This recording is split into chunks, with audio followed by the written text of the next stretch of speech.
everyone kind of like grab your hands and like open up your heart. And the reason I say this is that sometimes when we go into a new environment, we kind of try to protect ourselves a little bit, right? We try to close our heart maybe sometimes. So we want to do 4 things tonight. We want to remove comparison, remove drama, stir up hope, and stir up hunger. And so the first one is remove comparison. I don't know if you've ever done this, but you go into a new place and you start analyzing things. Like, well, they do that differently than we do, or I do that differently, or like, you know what I'm talking about? You start going into analysis mode. So if you're there, you might say, wow, they do that song different from us. Maybe they do it better, or maybe I like the way we do it better. And then if we get into that mode, we start dismissing things. Like, they don't do that song as good as we do, and we're not like receiving, we're not engaged. What other ways might we, you might get into like day 3 of camp, and suddenly it's like, wow, this person next to me is really getting touched by God. But I've just been daydreaming about getting home and finally eating the food that I like, you know, and so then we might start comparing ourselves to someone we know and say, man, God is doing something in them. I don't know if he's doing something in me. Have you ever had that happen before? And again, that kind of comparison doesn't necessarily help us. We want to keep turning our attention to God. Now, there is this thing called godly jealousy. Paul talks about it in the Bible, and he says that sometimes when we see God moving in someone else's life, it stirs up hunger in us to want the same, right? And that is a good kind of comparison, like, okay, I want that for myself, but we've got to be on guard for any kind of comparison that makes us feel bad about ourselves compared to someone else, or makes us feel better about ourselves compared to someone else. Remove drama. Drama is when something is made out to be bigger than what it really is. Have you ever experienced drama before? A few of us have, and a few of us haven't. And we have a guest tonight. Who is it that likes drama? The drama llama. The drama llama. Hey, Stephanie Jones. I don't know if we have. We remember this. Because the bad news is that drama llama is going to camp with you. It's true, guys. But it's up to you to not feed the drama llama, okay? Now, some people have said that it looks more like a camel, but we all know it's a drama llama, don't we? Yes. If we believe it's a drama llama, then it's true. So here's the problem, guys. We tried to figure it out. Gross. We tried to figure it out. We tried to make it stop, but it turns out the drama llama is coming to camp. Yeah, and we found out that sometimes the drama llama even tries to come to youth group. And so there's nothing we can do about it. He's going, but there's something you can do about it.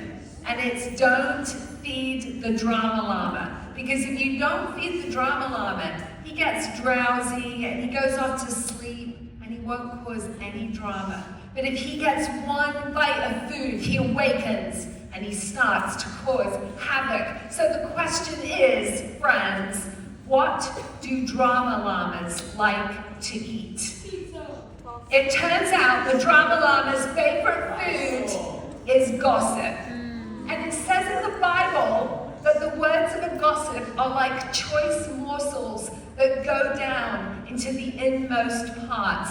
That is why it is so exciting when somebody comes along to you with the tea, with the news, with that tasty morsel, and we all like that, don't we? Let's admit it. And the drama llama likes that, and we can't feed the drama llama. Another translation says, rumors are dainty morsels that seep into a person's heart.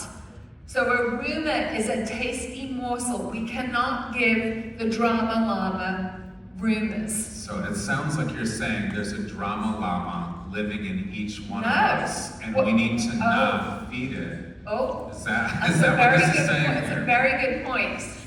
So let's read a couple of things. Now listen, the first person I'm preaching to tonight is myself. What I'm bringing you tonight is not a kid's message. I'm bringing you a full-on grown-up message that every grown-up in this church needs to hear. And so I'm leveling with you tonight, and I want to call you to a higher place because this is an issue for every human being. So there's no upside to gossip. Gossips hurt neighbors, divide friends, and damage reputations and relationships. You know, one time, this was really sad. I happened to be in a situation where it was going to be decided who was going to get a very important role in a certain organization. And I was in the room when that decision was being made. And I suggested a certain person for that job. I said, you know, such and such is really good at this and this and this. And the other people in the room who were making the decision were like, oh, that's a good point. That would be a great person.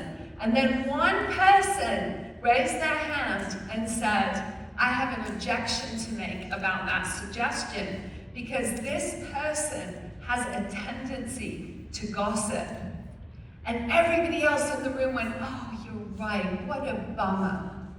And they never found out they were being considered, and they did not get the big promotion that they were going to get. Gossip doesn't just ruin other people's lives, it will steal your opportunities in life because people will not see you as trustworthy. The Bible labels gossips as untrustworthy, meddlesome, and even worthy of death. That's in the New Testament. Paul says in Romans chapter 1, God gave people over to their depraved minds when we fell away from God in our fallen state. And he says they become thieves, murderers, slanderers, swindlers, and gossips. And he said, and such are deserving of death. That is a tough word. Just swallow the salt, guys. It's okay. We're going to get through this because we all need to be listened to. And I think that is the kind of human cry, the human condition behind all of this. I grew up in a very small village, and everybody knew one another. And we happened to live next door to the nosiest person in the whole village. And it would be really funny. We'd be driving into our little neighborhood where we lived, and we'd come around the corner into the cul-de-sac. And at night time, the headlights of whichever car was driving in would fall directly on the living room windows of the nosiest person in the village. And we used to, in the car, we'd watch for the curtains to twitch, because she would have to look who was coming. And then when the curtains twitched, we'd all go, yay! Like we knew it was happening.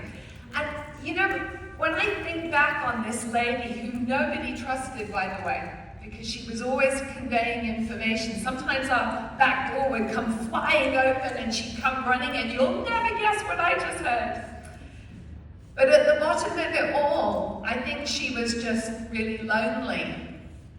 And she was in a very unhappy marriage and she didn't get along with her kids and she didn't have any real friends because nobody trusted her. And I think the root issue behind gossip is sometimes we're lonely. Sometimes we just wish somebody would find us interesting. Sometimes we are bored. I was confessing to my daughters a very, very terrible thing that I used to do when I was about 13 years old. And so there was 4 of us that were kind of besties in a group, 4 best friends, and we're all still in touch today, all these years later. But back then, I was 11, 12, 13 years old. And we used to do this thing. Let's say that I was staying over with Rebecca and Laura and Sophie were having a sleepover that weekend. I would call Sophie and I would pretend that I wasn't with Rebecca. And I would try to trick Sophie on speakerphone into saying bad things about Rebecca in front of her. Oh my gosh, Rebecca is so annoying. look she gets on her face. And of course Sophie would say, oh, I know. Yeah, it really annoys me too. And me and Rebecca would be like, laughing. Do you know why we did that? Because we were bored. Sometimes we wish that people would find us interesting. Sometimes we want to weaken connections, like maybe we feel threatened because somebody else has a stronger connection than we do, and we might share a piece of information that might slightly weaken that connection, or we think if we share information, it will strengthen our connection. I've got you. I've got your back. I'm going to tell you the things. But in the end, gossip is a counterfeit for the real thing, which is honest, truthful relationships where we are cheering on one another. Because guys, the gospel is good news. Amen. And gossip is always bad news. We are called to live a life of good news, but gossip is always bad news. So what else do drama llamas like to eat? They like false accusation, complaining, bad news. Drama llamas like company. They like to get in a crowd. You know, I was thinking, listen, we've all been, all of us grown-ups in the room, we've all been younger, and we're all still working this out today. But sometimes it can look a bit like this. Like I can say to Andrew, now Andrew, don't tell Caitlin, but I overheard her in the bathroom, and she said that you really smell. But don't tell her I told you, okay? Don't tell her I told you, whatever you do. Now, Andrew is going to go up to Scott and say, Scott, you'll never believe this. Stephanie just told me that Caitlin told her that I smell. But don't tell anyone, okay? You can't tell anyone, okay? And then Scott could get on the phone and say the same thing. And here's the problem. Thank you. Here's the problem with that kind of thing, is that Christianity is meant to be about freedom, but when you do that to somebody, you are tying their hands. You're giving them a piece of information, and then you're taking away their freedom. I take away Andrew's freedom to go to Caitlin and say, do you think I smell? Oh my gosh, I'm so sorry. Will you tell me next time? Now, what would be a better way to handle something like that? Scott's going to talk about this in a second, but it takes courage to be honest. The best way there's two ways that this could have gone. Best case scenario, every time the Bible says, if you have beef with someone, that's my translation, go to them directly. Hey, Andrew, I have noticed you sometimes smell a little bit, so you should maybe use some deodorant. And Andrew would say, Yes, ma'am. see? Okay, so that's great. And guess what? No one else get involved. We didn't feed the drama llama. There was no gossip. Do you know what the next best case scenario is? If I say to Andrew, I was in the bathroom with Caitlin, and she said you smell. If Andrew goes, hey, I don't know that I want to talk about Caitlin. I love Caitlin, and you know what? I probably do smell. I'm not saying you really do, but I really do smell. And you know what? Sometimes I say things about people too, but that's fine. Cut it off. Cut it off. Just be a no drama person. Just stop it right there. You know, when we lived in Kalamazoo, there was friends we had, and other friends of ours would say, oh my gosh, whenever we're with them, they're always complaining about the church, they're complaining about everyone. And Scott and I would think, they are the nicest people, they never do that with us. And one day we said to our mutual friends, we never hear them complaining. And they said, well, they won't do it around you guys because they know you won't listen. And that was absolutely correct. You can become somebody who quenches drama. You can become somebody that brings salt and light into the situation, or you can feed the drama llama too, because God is bringing things into the light. That's his nature. As Paul writes, he will bring to light what has been hidden in darkness and will expose the motives of the heart. And that in time, each will receive their praise from God. It actually says, Jesus says, the things that you say in secret will be shouted in the open. Now, I don't know what that means, but I'll tell you two stories that are kind of spooky, okay? We have a friend who's a pastor of a church, and he told us this story that made my hair stand on end. He said one day his phone rang, and he picked it up, and he was saying, hello, hello, hello, and he could hear a conversation on the phone. And he was so confused because they couldn't hear him. So he started listening just to try and figure out what was going on. And he heard two people whose voices he recognized from his church gossiping about him and saying things about him that weren't true. And once he kind of realized what was happening, he put the phone down because he didn't want to hear with, you know. And afterwards, the Holy Spirit said, you know, you might not understand this, but I arranged that for you. Everything that is done in secret and said in secret will be brought and be open. Scott and I had the exact same thing happen to us. We were in England a couple of years ago. We were at an event. We bumped into somebody from England, and they came and sat down with us. And they said, hey guys, we just want to tell you, we've heard a rumor. And they shared with us this whole rumor that was not true. And I just realized, you know, God brings things in the open. This is the nature of God. And so here's one thing I do want to say, is that sometimes you have to bring information out. It's okay to tell your mom and dad anything, anytime, whatever you want, however you feel, however angry you are with anyone, just get it out there, okay? It's always okay to talk to your pastor. If someone's upsetting you or bothering you, or you don't know how to handle something or talk with somebody, there are people you should always be able to talk to.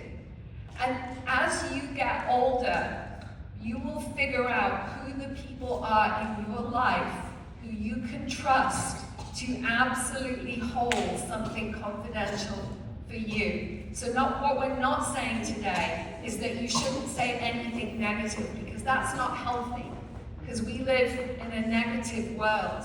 But you can learn to not feed the drama llama. And you can learn to walk in a completely different way. What would happen if, when I came to Andrew, and I said, Andrew, I had Caitlin in the bathroom, and she said, you smell. What would happen if Andrew did this?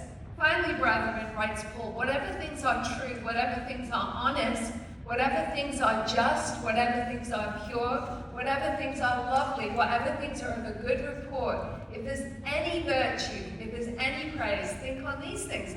What if Andrew said, well, actually, Caitlin is lovely. And Caitlin, I know that she's honest. And Caitlin does lots of things that I really appreciate. So I don't need you to tell me anything negative about Caitlin, Stephanie, but thanks.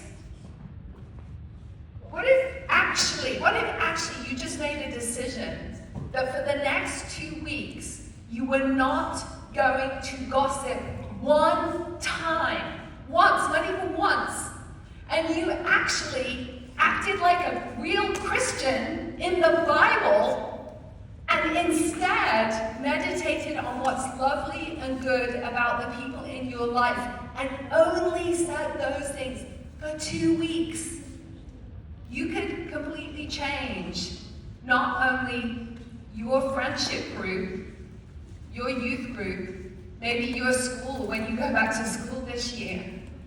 That is what the kingdom of light is like.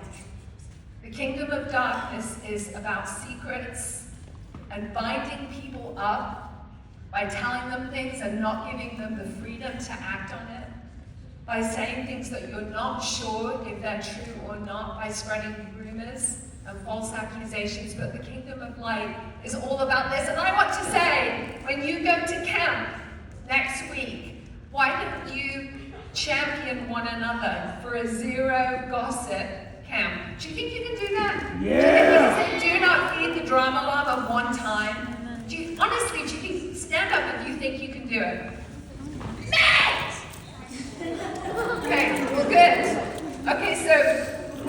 cheer one another on. Okay, we'll pray for you at the end. Okay, so I'm going to continue on this theme just a little bit, because to kind of summarize a little bit of what Stephanie's saying, that the way that this world works is that it will shame you from repeating something in order to get help. So it will call it tattling, or what's another word for some snitching. Like if you go to an authority in your life to get help, the way this world works, it will shame you for that, but it will cheer you on for repeating it just for the sake of selfish gain, entertainment, right? That's gossip. And the kingdom of God is the opposite. Repeating someone else's business for the sake of selfish gain, entertainment, having fun is bad. But you can repeat someone else's business if you I need help, I need support, and it's genuine. So we're going to see two people who did this really well. One of them is Jonathan. And Jonathan was the son of King Saul, and he was friends with David. And so one day, King Saul told his son Jonathan and all the attendants to kill David. That's kind of intense, right? So imagine who's your father, and everyone in this room right now, imagine your dad telling you to kill your best friend. Okay, that would put you in an awkward spot. What are you gonna do now? How does Jonathan navigate this? And your dad's the president. And your dad's, or the king, president, whatever. So it says, but Jonathan had taken a great liking to David. So he's in this tough spot. His dad wants to kill David, right? This is perfect for us because this is so exaggerated from our own lives. But we're going to be able to pull something out of this that we can apply to our own life. It says that Jonathan warned David, my father Saul is looking for a chance to kill you. So he actually opens his mouth because this is a life and death situation. And so he does talk about it. Jonathan does talk about it and warns David, you need to be careful because you are in trouble. Okay? That's good. And then he goes back to his dad, Jonathan does, and he's risking his own life because that's how mad his dad is. It says that he spoke well of David to Saul his father and said to him, why then would you do wrong to an innocent man like David by killing him for no reason? And so he's risking his own life to try to protect his friend. And I'm telling you, there is something powerful here that what do you do if there's a person in your life that you feel has strong influence? Man, this person has strong influence. They're a leader. They seem more powerful than me, and they are talking badly about someone else. Will you risk your connection, your reputation to speak up for someone else? Right? Because that's what Jonathan does here. But I think all too often, we want to play up to the person that we think has influence in our group, influence in our school, in our church, in our family. But it takes bravery to stick up for the truth and stick up for people in our lives. Right, guys? Okay, so Jonathan is a peacemaker. He could have just played along with each one. He could have been to his dad, oh yeah, that David is a scoundrel. We're gonna kill that guy. We're gonna take him down. Then go to David, I don't know what's wrong with my dad. He's crazy. You gotta run. And okay, Dad, I don't know, man. But as soon as I see David, I'm gonna kill him. He could have just played both sides, right? That's cowardice. And I say that word in humility because we all are learning to become more brave and less cowardly. Winning these two people back together. And he's going back to them talking openly, not secretly, not manipulating, right? And he brought him to Saul, and David was with Saul as before. Look at this, shake hands, and it makes a heart. Perfect little heart. It's kind of an awkward picture. It makes me uncomfortable. And so, but David was just, problem with David, he was just too cool. He was too cool for any kind of peace to last because Saul was jealous. Everyone liked David, and Saul was jealous. Have you ever had someone be jealous of you, and it's like, oh, this is getting weird now, right? Do the rules change when jealousy is involved?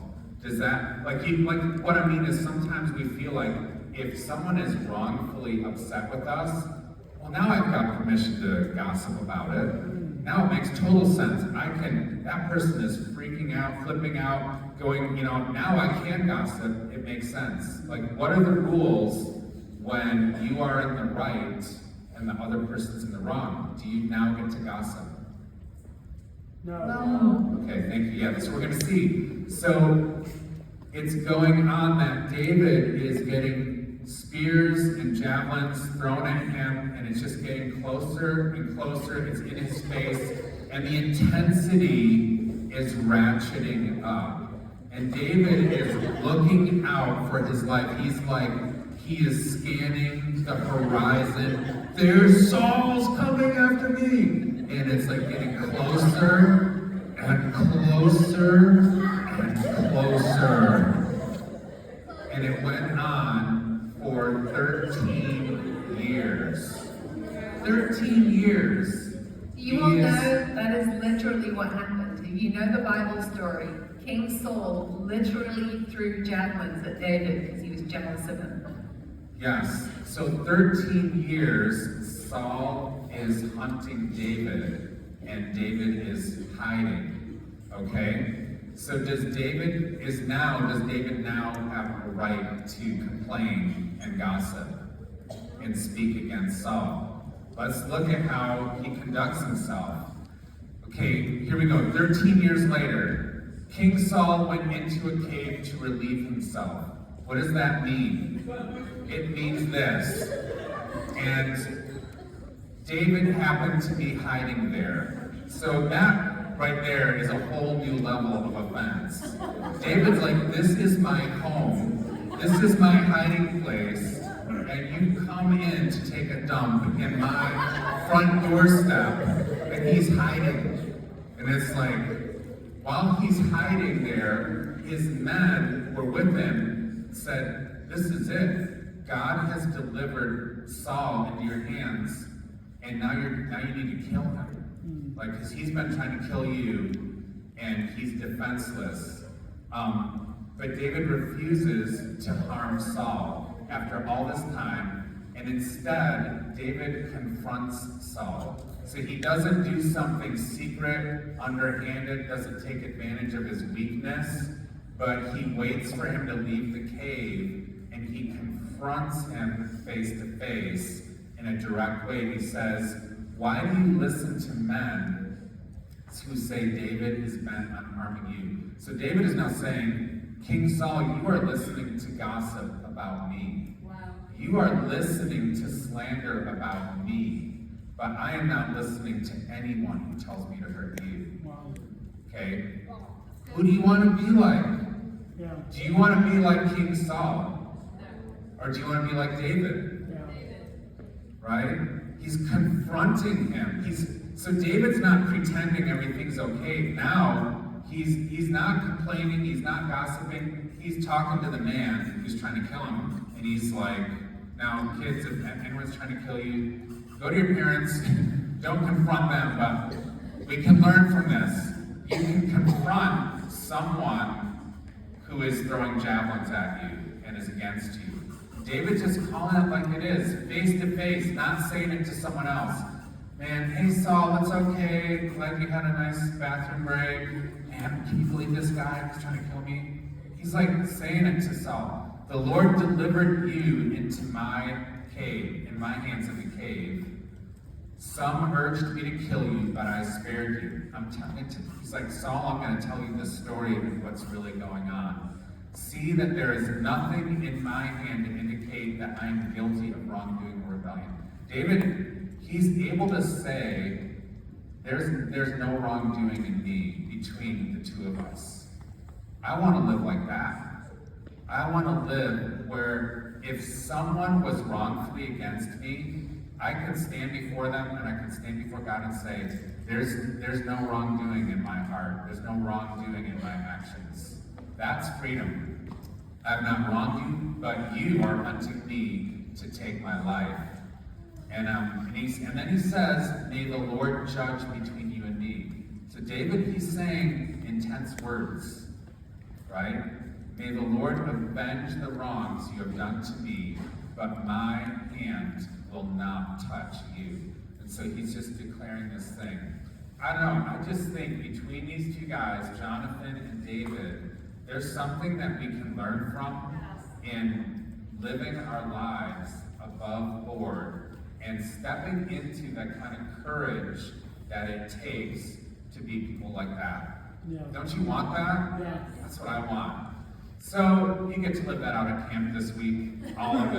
I don't throw spears at you. But if someone says something mean about you, you might be able to put this into practice.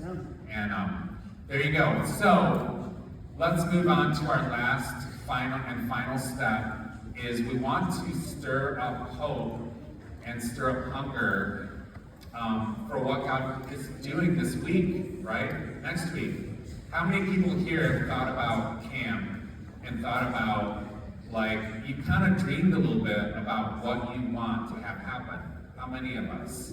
Yeah, that is good. So what I want to do is Eli is going to pass out some little cards and pens.